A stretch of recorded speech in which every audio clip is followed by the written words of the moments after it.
The thing about you when you do impressions, and you're not going to make it to where you are unless you can do this, not making it to the head of the top of the mountain there, but to be able to do the impression first, because that's when I think it entails genius.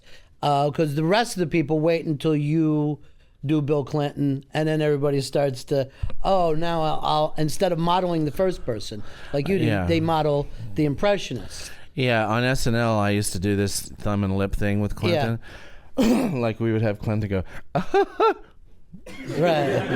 And that was like in every script. Right. And they would write in, we get here, we'd write. And then in every single script at some point it would say, laughs, does the thumb and lip thing. Yeah. So it was always interesting for me to watch impressionists on television doing the thumb and lip thing, except I never saw Bill Clinton do it. He never did it. He never did it, right. It never occurred as far as I knew in nature. And I think that impressions are kind of like golf, where everyone feels like they've got somewhat of a game. So they'll go, most people will just get the tiniest thing and then jump on it. But I do think that most people do impressions of impressionists.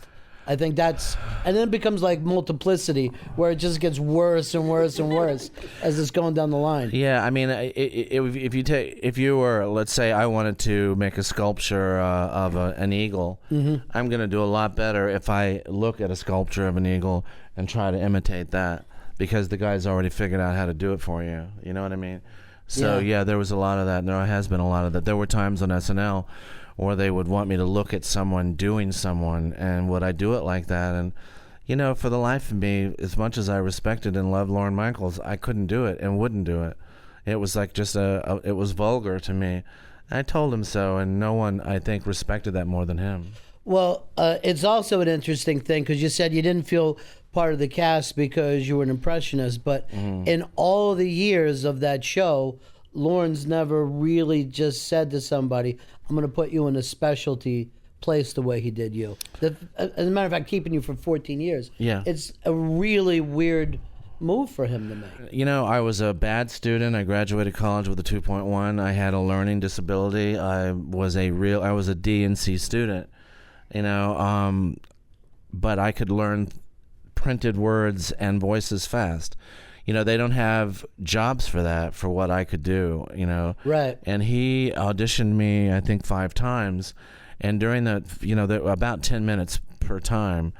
And during that time, he said he learns super fast. And someone said, well, what does that mean? He goes, that means he can do the cold open. Because the cold open is a topical piece. That's how they start the show. And that means I want him for that. And then someone said, well, why would you have the nut? The craziest person in the history of the show, as I've been called, be doing the cold open. He said, because he doesn't get scared. And I thought, what? And people, what in the world does that mean? I'm like, I've seen so much. I mean, he's like, this could be a myth, but people said that he said that he's more comfortable, and he's comfortable when there's danger. Right. So why? Because you've had worse things happen to you? Yeah, I mean, when someone's walking towards you with a knife and asking you to hold your mouth open, that's a lot worse than a scaffolding falling.